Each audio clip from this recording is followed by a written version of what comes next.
Of course, this is Sporty Monday, and of course now into the quick fire segment, we have this man who's been very evasive, hard to get, but finally we've nailed him down. But controversy is courting him everywhere. He'll be telling us why. Welcome, sir. Asante sana Swilla. Labda jitambulishe kwa mtazamaji, wewe ni nani? Because now so many titles, some are being contested. Who are you? Kwa majina naitwa Hussein Mohammed. I'm the CEO of Extreme Sports and also the Vice Chairman of KPL side Moranga Seal. Moranga Seal. Yes. Well, let's start there. We know you more with Extreme Sports. By the way, what became of Extreme Sports? We saw a lot of activities some years back, which I covered, then all of a sudden it went lull. Actually, Extreme Sports is still there, alive and kicking. We had our most recent activity in Lamu this past weekend. Before that, we had an activity also in Migori. We also had something in Nyamira. So we are celebrating 20 years actually of Extreme Sports this year. We started the celebrations late last year, and we've had a series of tournaments across the country, and majority of which have been a platform to sensitize the young people around the dangers of substance abuse. So Extreme Sports is doing quite well.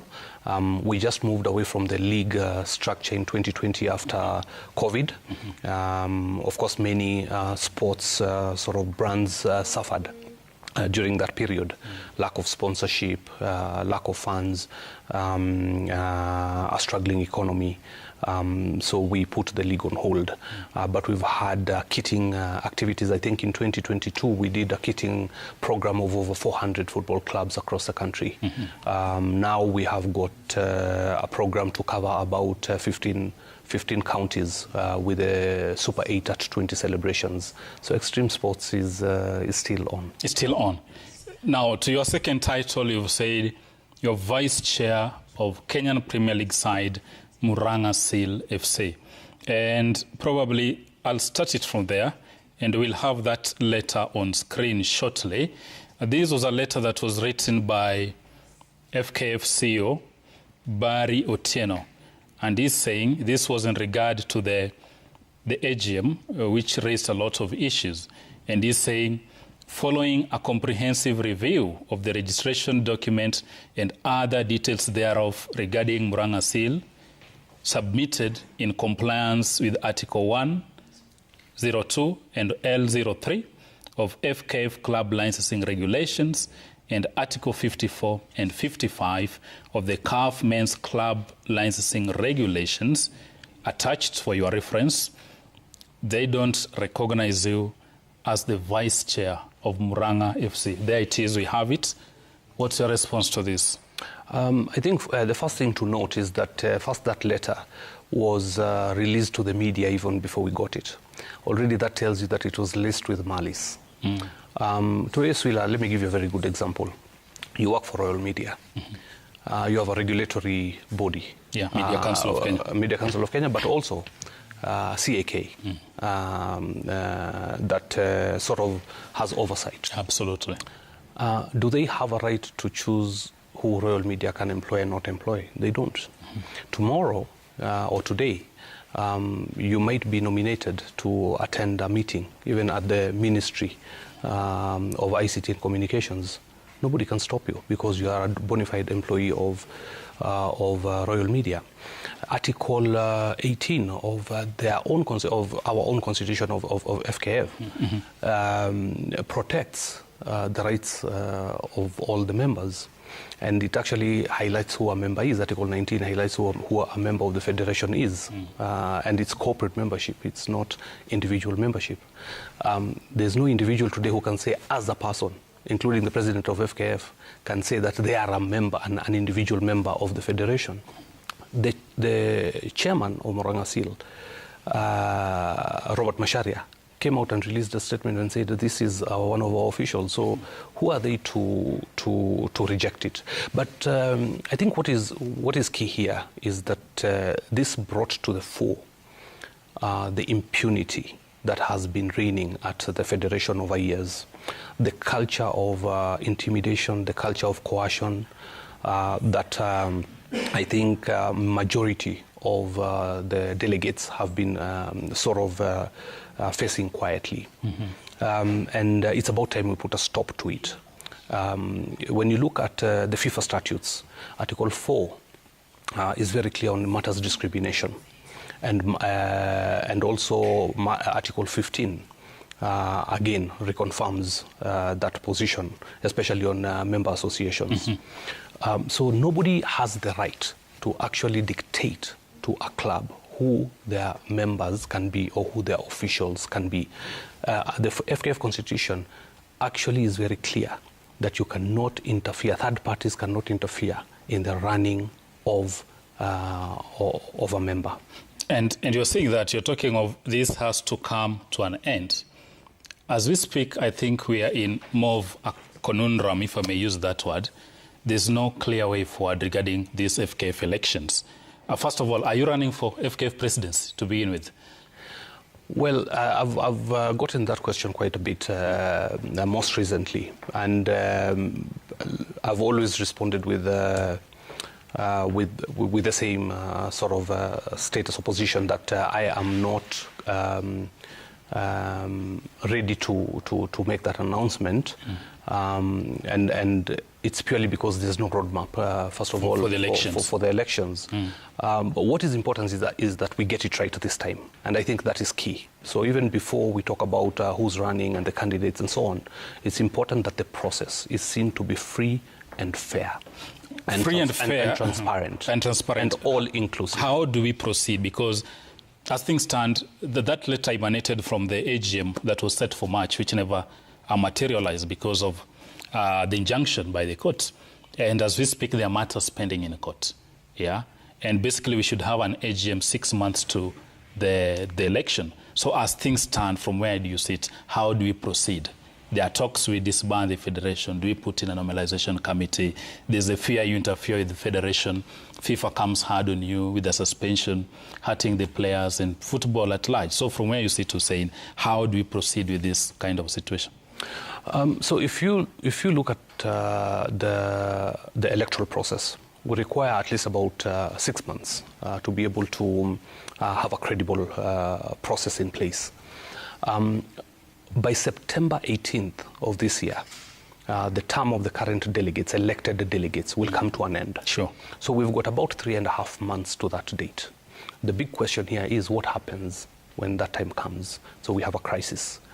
And this is very unfortunate. I think what is important is that we find a mechanism where we can resolve all the court cases that are out there as quickly as possible, bring all the stakeholders on the table. I think it is something that the NOC President Paul Tergat tried to do about 3 weeks ago. And you're not in attendance at that meeting, if I may ask? No, I was not in attendance, but all the other stakeholders were in attendance. And I think the resolutions were quite clear from that particular meeting. I know it was a closed-door meeting, but majority felt that maybe it's time, looking at the timelines, especially heading to the deadline. Maybe it's time to have a normalization committee. That was the opinion of most. Can we have an SGM because the court order stopped the AGM? SGM could be another route, but looking at the Constitution, is it feasible within the timelines that we have? And I think when we talk of key stakeholders, because you are also stakeholders, I'm a stakeholder, yes. If we talk of key stakeholders, we have 3 parties here, or 4 parties that must sit immediately and make a decision together. The key ones, of course, is government. Government is the biggest investor in our sports. You cannot do away without government. The second one, of course, is FIFA. The third is FKF itself. And the fourth is interested parties who feel that they're not able to get fair hearing. People like you. FKF. Now, talking of normalization committee, you can't have this unless you sit with FIFA on the table and agree, this is the situation we face, this is how we want to proceed forward. Up to now, do you think probably the government has taken that direction? Because we don't just wake up and say, we now have a normalization committee in place. Article 8 of the FIFA statutes provides a route, an avenue to forming a normalization committee, and it stipulates under special circumstances you can have a normalization committee, and that is within the FIFA statute, so it is possible to do it. If government, I will not speak on behalf of anybody here, but from what I'm seeing in the media reports is that there could have been a discussion already between government and FIFA on this matter. So we just wait. Maybe let's wait for official communication. I'm not sure how far that has gone, but it's about time, and I think it needs to happen as quickly as possible. Otherwise, the litigation and the court cases will never stop. And this is the sad thing about our football. Probably the easier route out of this, from where I sit to saying, would be to prevail upon the parties in court to withdraw those cases. And probably then now we come to the table. Because as things stand, there's a court injunction, there's a court order. How do we proceed with that? Because that, again, would be in contempt of court. And that should start with the FKF itself. The Federation should go to court and remove whatever they've put there. Because the case in Mombasa is all about FKF trying to stop the AGM and, of course, by extension, the election. And we know those shenanigans have to come to an end. And I think we have to take the bull by the horns this time round. The impunity at the Federation must come to an end immediately. There's no shortcuts to it. We must hold people to account, and it must be done now. I think the fear-mongering that has been going on even with the delegates and trying to intimidate people must stop. And that is the only way we'll find a solution. These delegates will not be in office come September. So I don't know even what they're fearing. But the court cases have to, of course, be removed. And it needs to start with the Federation itself. And from there, then we can find and then have a free, fair, transparent electoral process that is all-inclusive. That way, who will go to court? Nobody. Follow the law. Let's follow the law, and we will have a clean process. Hussein, anybody born in the 80s or the 90s or even the 2000s, without taking credit from the Federation or football management in the country, there's no single day we've had an office running smoothly without the politics. We've had governments come time and again. I remember the era where Dr. Ivan Skidero was put in to lead a committee and also raise funds for ambassadors. I remember the era of Obingos and all that. I remember the era of Najib Balala. Then lately we had Ambassador Mohammed actually disbanding the Federation, if I may say so, or asking them to get out of office. And we know how that went. The interim bodies, the caretaker committees, they've never given Kenya a solution as far as management and a proper roadmap is concerned. How sure are we that this time, let's say we tell Nick now, you are the problem, step aside, or we don't want you in the game. How sure are we the process we're going to take now will be all-inclusive, will give us free, fair polls, and probably a proper roadmap for the game? The first step is to ensure that we make even the process of selecting that team, if it's the normalization committee way, to be above board. The process itself has to be above board. If you have a weak foundation, then you'll never have a long-lasting solution to anything. The foundation has to be very solid. So the normalization committee has to be above board. That's the first thing. It has to be, like I said, a very transparent and a free, fair process. Once you get that right, then we get the right leadership to now watch over football. And that will be through the electoral court, the electoral process, yes. Absolutely. And then get the right people right from the grassroots. Once we get the right delegates and the right people with a passion for football, especially administrative-wise, we will then start the journey of reforms and the journey of reconstructing this particular game. And I think it's important to note that today, football doesn't pay in Kenya. In fact, when you look at all other big clubs, let's say all over the world, you'll see they're valued at billions of dollars. I think in Kenya, it's in the negative. It's actually a burden to own a football team. Before I come to the solutions that you have, I want to ask you this question. And you've been in football for long. You ran, I think, in 2011 or thereabouts. If we want to clean our football, it's the delegates who are going to make that call at the FKF elections. But now, look at it this way. We've seen how these elections go. It's how deep you are pocketed. those gentlemen don't really look at the policies. Swilla is coming with this. He gonna clean football. He's the solution. They look, what can Swilla pay us? We've seen delegates changing camps on the night before the election, yeah, which again talks to the corruption in our country. Probably, let's say, part of the system. Even in football, there's a lot of corruption. So as much as we say we clean the rot, today we can get everybody and put Swilla there. Get everybody, put Hussein there. But the men and women who are helping you manage the game are corrupt to the core. How do you deal with that?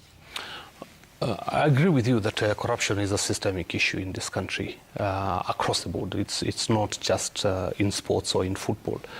And the solution to that is that, again, it goes back to the type of leadership, especially at the top. If we have good leadership at the top, then we can give direction and we can set the standards and give a plan to the rest for the rest to follow. I think for us, as at Extreme Sports, for example, I'll speak for the organization, it's 20 years down the road. You've never heard of one single scandal within Extreme Sports activities. We pay on time, all the referees are paid, we pay for the grounds, we provide kits, balls. Every cent that we get from our sponsors is accounted for. And we've never had an issue with any of our sponsors or participating clubs. And we manage over 100 football teams within the Super 8 League. So that goes to show that it is possible, that we can actually do it, but we have to elect the right people at the branch levels. Now, but if we go to commercialization of the game and how to mitigate some of these challenges, is show that football can pay. If we went to, let's say, Busia County, or we went to Kakamega, or we went to Mombasa County, and made football viable, and everybody gained from it commercially. How do you make it viable? For instance, at the grassroots? So at the grassroots, it requires all key stakeholders or partners.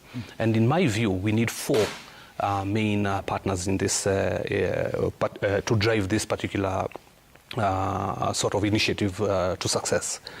The first partner is, of course, central government. We cannot do without government. 95% is central government. The second one is county governments. The third one is development partners, especially the NGOs, UN Habitat, UN, DFID, Ford Foundations, and so on. Especially when it comes to, I saw you had a good story on women football. They could be great participants in that sector. The fourth one is private sector. So we need a round table. And we need to agree what kind of infrastructure development can we put in every, let's say, constituency. I'll give you a very good example, Swilla.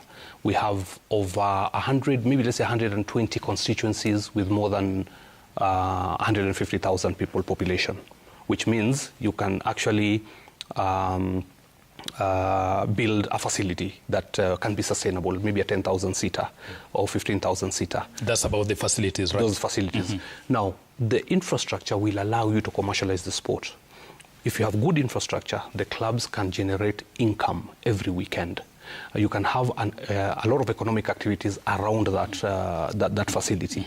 You have your traders, you have transport sector coming into play, you have advertising, you have all sorts of marketing, because private sector or corporates will look at how many eyeballs do they have. Absolutely. Every weekend. Now you'll start seeing the resources trickling down into the sector. Imagine today if we had 100 stadiums built across 150 constituencies to start with. It will inspire the game, definitely. It will, and that's where you'll also see the talent. And now, so it's possible. I'll still ask you, why is Hussein in this space?